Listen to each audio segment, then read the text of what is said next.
এত সব আপদ হালা সোরে সোরে মাসতো তো ভাই।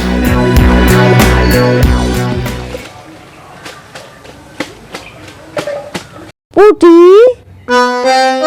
তুই কাকার বাড়ি দিয়া কবে আইলি রে? কালকে এসছি কাকিমা।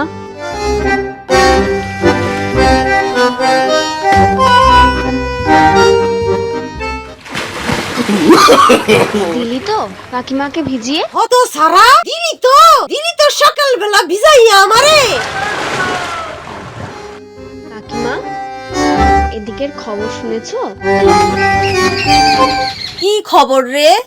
কাল সন্ধেবেলায় গরু তুলতে গিয়ে দেখি নেপো গোয়াল ঘরে শুয়ে আছে।